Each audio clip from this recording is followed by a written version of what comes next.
تو ہماری بات چل رہی تھی کہ داڑھی منڈوانا اور داڑھی کاٹنا اللہ رب العزت کو، یعنی حجامت کرنا، اپنے چہرے کو صاف کرنا، یہ اللہ رب العزت کو بہت ناپسندیدہ عمل ہے۔ ایک مشہور شاعر گزرے ہیں، اس کا نام ہے مرزا قتیل، دلی کے بڑے مشہور شاعر ہیں، اور وہ نبی کریم صلی اللہ تبارک و تعالیٰ علیہ وسلم کی شان اقدس میں، ان کے مدح میں، ثنا میں نعتیں کہا کرتے تھے۔ اور ایک دفعہ اس نے ایک نعتیہ کلام کہا، اور وہ بھی عشق و محبت میں ڈوبا ہوا، تو کسی ایران کے رہنے والے نے اس کا کلام سنا، تو اس ایرانی نے سوچا کہ بھئی یہ بہت بڑے عالم بعمل ہے، بڑے صوفی ہے، بڑے اللہ والے ہیں، چلو ان سے ملاقات کر کے آتے ہیں، دیدار بھی نصیب ہو جائے۔ جس طرح ایک شاعر نے کیا خوب فرمایا نا، یا رب تیرے عشاق سے ہو میری ملاقات، قائم ہے جن کے فیض سے یہ ارض و سماوات۔ یا رب تیرے عشاق سے ہو میری ملاقات، قائم ہے جن کے فیض سے یہ ارض و سماوات۔ تو بھی رخت سفر باندھ لیا اور آتا پتہ پوچھنے لگا، تو جیسے ہی اس کو پتہ چلا کہ بھئی گھر والوں نے بتا دیا، دلی تو پہنچا، پھر گھر والوں نے بتا بھی دیا کہ وہ تو حجام کی دکان پہ تشریف لے گئے ہیں، تو وہ بھی گئے حجام کی دکان پر۔ تو وہاں پر جب دیکھا کہ عاشق رسول شاعر صاحب اپنی داڑھی کو منڈوا رہے ہیں، تو اس کے پاؤں تلے سے زمین نکل گئی، حیرات میں ڈوبا ہوا کہ کس طرح اشعار کہتا پھرتا ہے، اور ادھر یہ حالت ہے کہ نبی کی ایک سنت سنبھالی نہیں جاتی ان سے، آقا صلی اللہ علیہ وسلم کی ایک سنت ان سے سنبھالی نہیں جاتی۔ تو اس نے کہا، آقا ریشمی تراشی؟ ارے قتیل صاحب، وہ عاشق رسول تو اپنی داڑھی کو منڈوا رہا ہے، یہ کیا کر رہا ہے؟ تو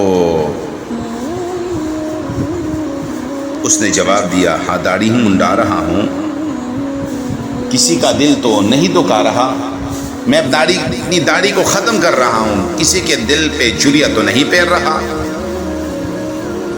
جس طرح کہ آج کل کے جو بھی دین لوگ کہتے ہیں نا کہ بھئی داڑھی ہے، اپنا پسل ہے، پھر سے اگ آئے گی، پھر سے اگ آئے گی۔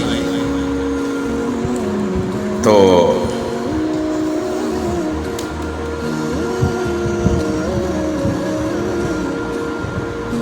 اس نے کہا کہ میں تو کسی کا دل نہیں دکھا رہا۔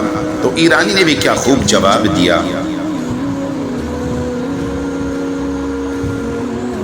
تو اس نے کہا کہ تو کسی کا دل تو نہیں دکھا رہا، لیکن دل جو دکھا رہا ہے، تو تکلیف پہنچا رہا ہے، وہ محمد الرسول اللہ صلی اللہ علیہ وسلم کے دل کو دکھا رہا ہے۔ داڑھی منڈواتا ہے تو کیا کر رہا ہے؟ تو داڑھی منڈوا رہا ہے تو کس کے دل کو دکھا رہا ہے؟ تو محمد الرسول اللہ صلی اللہ علیہ وسلم کے دل کو دکھا رہا ہے۔ فرماتے کہ یہ سنتے ہی جو قتیل صاحب تھے وہ بے ہوش ہو کر گر گئے۔ جب ہوش میں آئے تو زبان پر کون سا شعر جاری تھا؟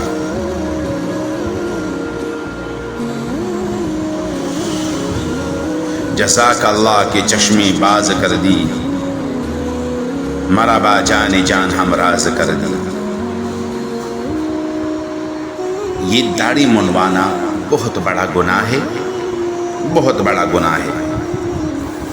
اب اگر ایک بندہ جا رہا ہے روضے سرکار پر، سرکار کے روضے پر جا رہا ہے، اور اس کے چہرے پہ داڑھی نہیں ہے، جس طرح آپ لوگ دیکھتے ہیں کہ ایک باغی ہے، بغاوت کا جھنڈا لے کر، باغیوں کا لباس پہن کر اپنے بادشاہ کے سامنے کھڑا ہوتا ہے، تو کس طرح ہوگا اس کا یہ انداز؟ بادشاہ کو غصہ بھی آئے گا، بادشاہ ناراضگی بھی اختیار کرے گا۔ ہم کیوں ایسا کرتے ہیں؟ کیوں ہمیں یہ داڑھی رکھنا یہ برا لگتا ہے؟ ہمیں داڑھی منڈواؤ، ہم نے داڑھی صاف کر دی، کون سے اچھے نظر آنے لگتے ہیں، ہم خوبصورت نظر آئیں گے، یا ہماری داڑھی میں جو سفید بال ہے لوگوں کے سامنے نظر آئے گا کہ بھائی داڑھی میں سفید والی تو بڈھا ہو گیا. ارے اللہ کے بندو، کیوں نبی کریم صلی اللہ تبارک و تعالی علیہ وسلم کی سنت کے پیچھے لگے ہوئے ان توڑ رہے ہیں ہم؟ اللہ کا خوف یہ ہمارے دلوں سے ختم ہو گیا ہے. جب ہمارے دلوں میں اللہ کا خوف آئے گا، وہ کہتے ہیں نا، تیرے محبوب کی یا رب شباہت لے کے آیا ہوں، تیرے محبوب کی یا رب شباہت لے کے آیا ہوں، حقیقت اس کو تو کر دے میں صورت لے کے آیا ہوں. اللہ تو اس کو حقیقت میں بدل دے، اس کو حقیقت میں بدل دے.